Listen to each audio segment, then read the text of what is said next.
Mi nombre es Giorgio Estefano Morales Muñoz, esta es la asignatura de Física 2 y ahora hablaremos un poco sobre el ensayo de análisis de desempeño de un ciclo tipo Carnot vía relaciones de semisuma de diferentes expresiones de su eficiencia y contestaremos algunas de las preguntas planteadas por nuestro ingeniero.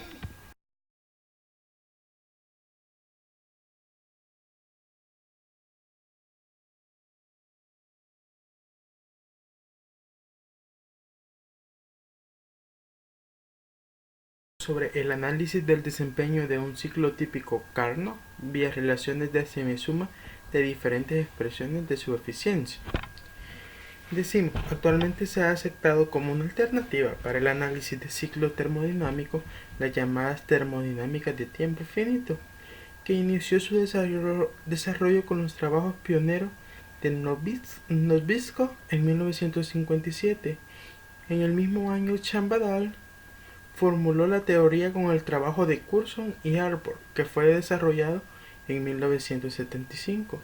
Esto es algo de lo que ha pasado a través de los tiempos, en lo que se obtuvo una expresión para la eficiencia de diversas plantas de potencia, que constituye una costa de operación para máquinas térmicas más acorde con los resultados experimentales conocidos como eficiencia de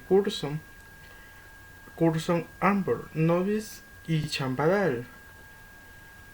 Posteriormente, utilizando métodos numéricos y suponiendo una ley de transferencia de calor tipo Downland y Petty para el ciclo antes mencionado, se encontró que también se entendía una relación de semisuma para la eficiencia ecológica, el mismo ciclo de manera semejante en el caso de la ley de inframiento que Newton había propuesto. Angulo, Brown y Spice Hernández en 1993 también lo propusieron. Además, se ha llamado una expresión analítica aproximada para la eficiencia a potenciar máxima y a funcionar ecológicamente la máxima con la misma ley de transferencia de Doblon y Petit. La pertinencia de las expresiones en donde se comparan la eficiencia de NC, NK y NE a la Y son las eficiencias de las medidas experimentales para varias plantas de potencia convencionales y modernas, que les podemos llamar también nucleoeléctricas, suponiendo una de las transferencias de calor como la ley de enfriamiento de Newton, en donde se observa que NSK se acerca más a N a N oxen, las plantas convencionales acercan más a las plantas modernas, dependiendo del año que hayan sido. Esto es algo que hemos comprendido en el ensayo. Todo está relacionado. También nos dice que se discuten diferentes expresiones para la eficiencia de un sistema termodinámico modelado como un ciclo de Carnot modificado, máquina térmica más alrededores. Dichas expresiones se utilizan para construir semisumas de ellas, comparando su valor numérico con los valores experimentales reportados en la literatura. Es algo que hemos leído. Para diversas plantas convertidoras de energía modeladas como en el ciclo de Carnot, modificando las expresiones de la eficiencia ha sido obtenida suponiendo que los flujos de calor en el sistema se realizan como indica la ley de enfriamiento de Newton y la ley de transferencia de calor de Downey y Pettit. El análisis se hace para el régimen a potenciar máxima y función ecológica máxima, de manera que la semisuma obtenida se pueda interpretar como la forma de operación de la máquina térmica. Se compara gráficamente esta eficiencia en la semisuma obtenida y se muestran las expresiones analíticas de dicha semisuma. Podemos decir que también la semisuma a partir de diversos resultados conocidos con el propósito de tener expresiones que lleven a valores numéricos lo más cercano posible a los valores experimentales reportados en la literatura.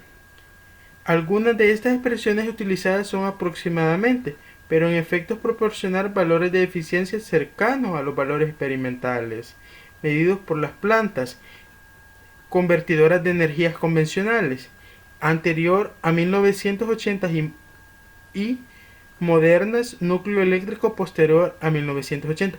Esto anteriormente ya lo he dicho yo, pero si en ese momento no se comprendió, lo que quería decir es que la energía convencional antes de 1980 y después de 1980 varió, ya que después de 1980 el núcleo era un núcleo eléctrico que generaba nuestra electricidad.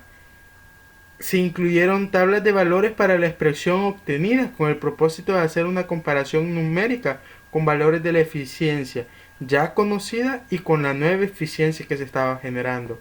El objetivo central del trabajo que hemos analizado es mostrar que puede modelarse el desempeño de una máquina térmica con ayuda del ciclo de Carnot modificado y que dicho desempeño se puede estudiar a través de las expresiones de su eficiencia en forma de semisuma de eficientes obtenidas para casos particulares de funcionamiento, de manera que una combinación de estas particularidades no muestre cómo realmente funciona la máquina térmica en cuestión, con el fin de ser autocontenido y conocer algunos resultados que el trabajo los ha brindado. Ahora comenzaremos a responder las preguntas planteadas.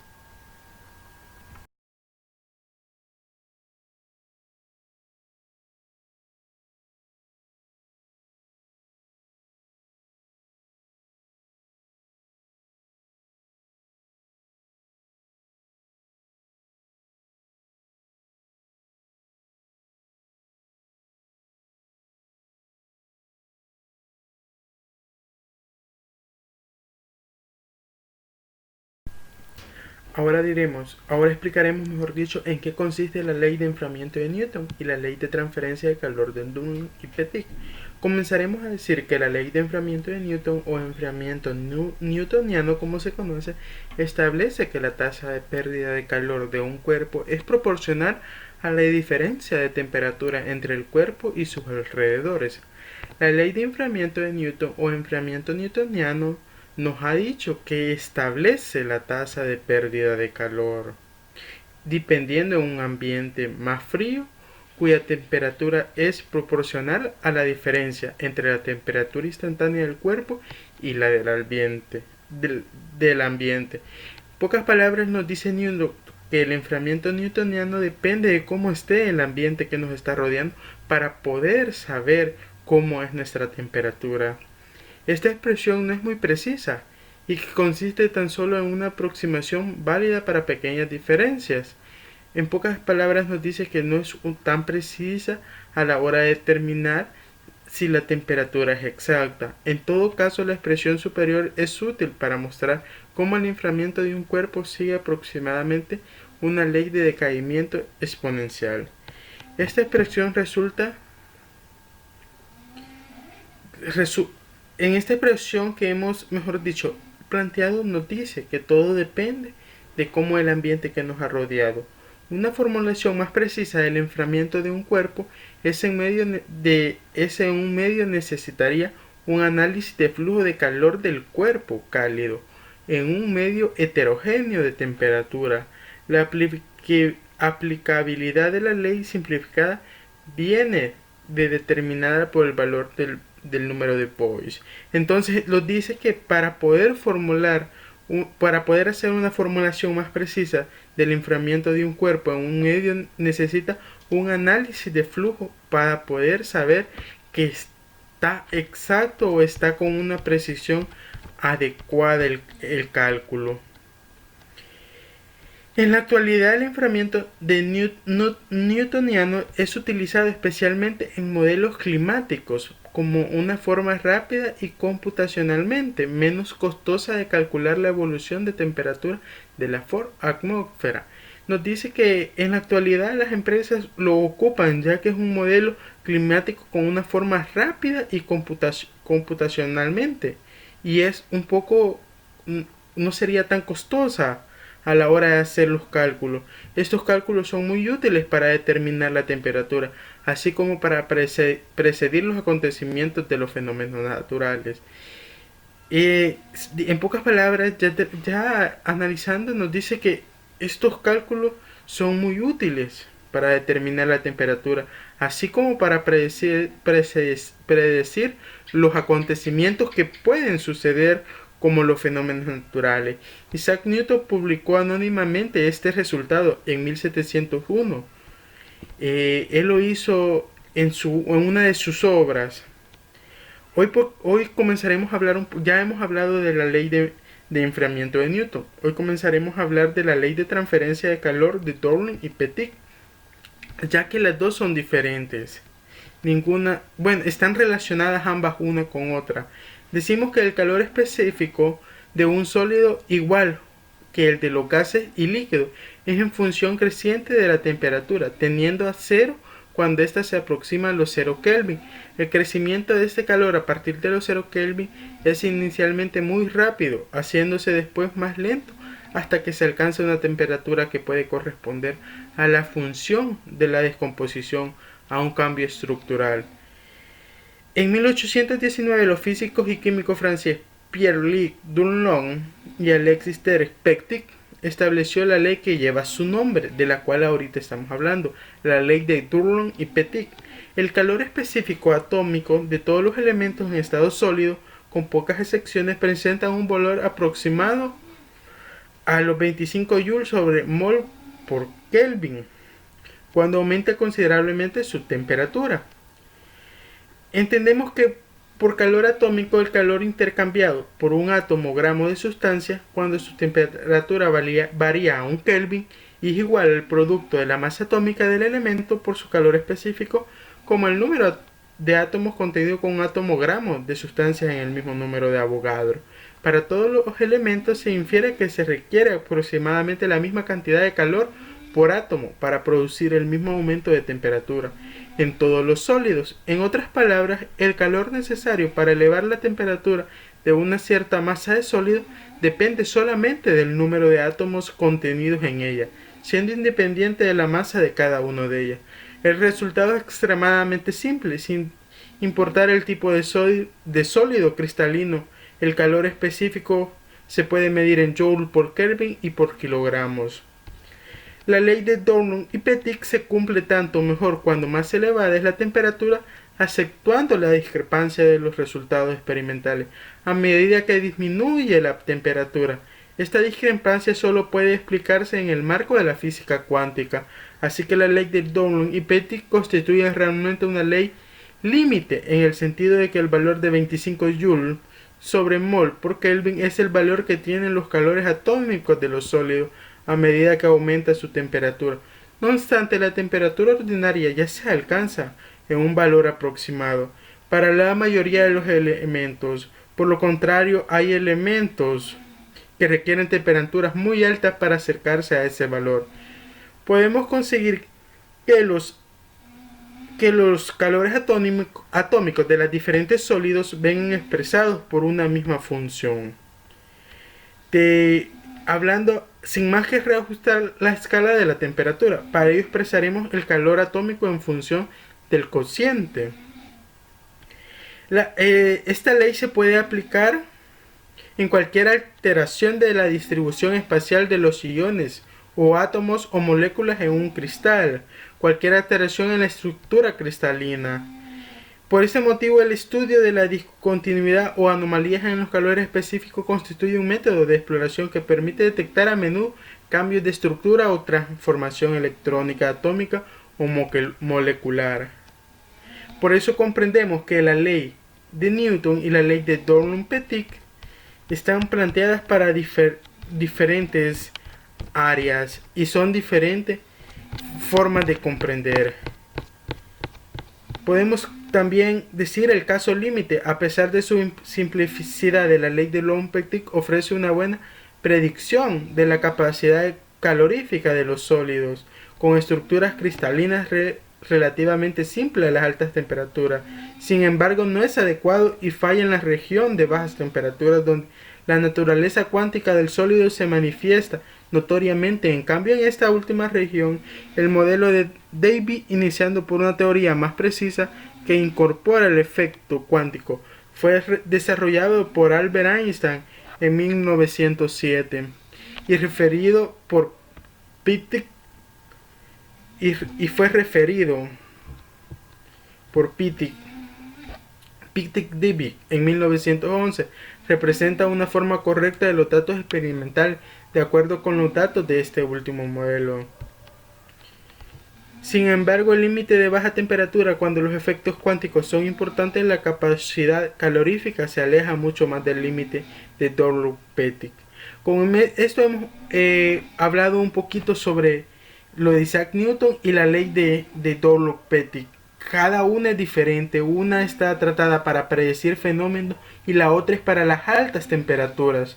Las dos leyes están concentradas en diferentes áreas, pero muy relacionadas. Espero se haya comprendido un poco esto y voy a proseguir con la siguiente.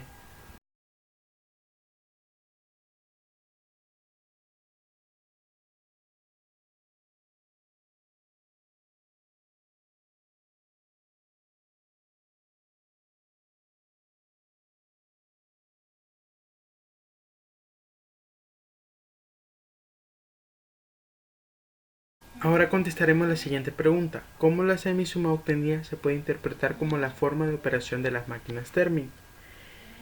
El estudio que hemos presentado o lo que hemos explicado se puede decir varias formas. Una sería, la forma de la eficiencia para analizar el desempeño de dicha máquina no es único y depende de las restricciones que se quieran, mejor dicho, imponer en su análisis, ya que nos dice que la semisuma obtenida se puede interpretar como la forma de operación de las máquinas térmicas. De otra manera no se puede. La expresión resulta ser una característica general para modelar el desempeño de máquinas térmicas, modeladas como el ciclo de Coulson y Arbor, pero no es única y no es la que tiene valores más cercanos a los experimentales. Necesitamos a fuerza tener una máquina térmica para poder hacer las semisumas.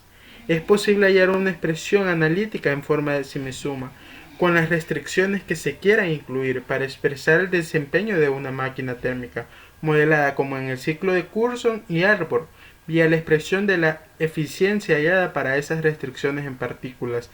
Además, se encuentran que los valores experimentales observados de la eficiencia difieren dentro de un intervalo muy pequeño respecto a la eficiencia calculada con una expresión de semisuma, como lo mostraba en el presente trabajo. Con esto podemos decir que la semisuma obtenida se puede interpretar como la forma de la operación de la máquina, ya que sin ella no se puede realizar. Este trabajo lo he sentido muy, me ha gustado, mejor dicho, de una forma muy grande, ya que está aplicado a máquinas cuánticas. En pocas palabras, en el área de ingeniería y sistema, las máquinas térmicas es lo último en tecnología. Los ayudaría a hacer o desarrollar software de una manera más ligera. Bueno, hacer un análisis de una forma más ligera. Entonces este tema me ha gustado mucho. Mi conclusión es que por medio de las semisumas obtenidas por medio de una máquina térmica se pueden implementar en diferentes campos para poder realizar las cosas de una manera más rápida. Esto ha sido todo. Muchísimas gracias. Mi nombre fue George Estefano Morales. Muchas gracias, ingeniero, por haberme prestado atención y muchas gracias también por haber estado presente cuando teníamos dudas o inquietudes en todo el ciclo. Espero volverlo a ver en otra asignatura y muchas gracias por todo. Gracias por las enseñanzas que los ha dado y por lo que los ha motivado a continuar siempre. Gracias.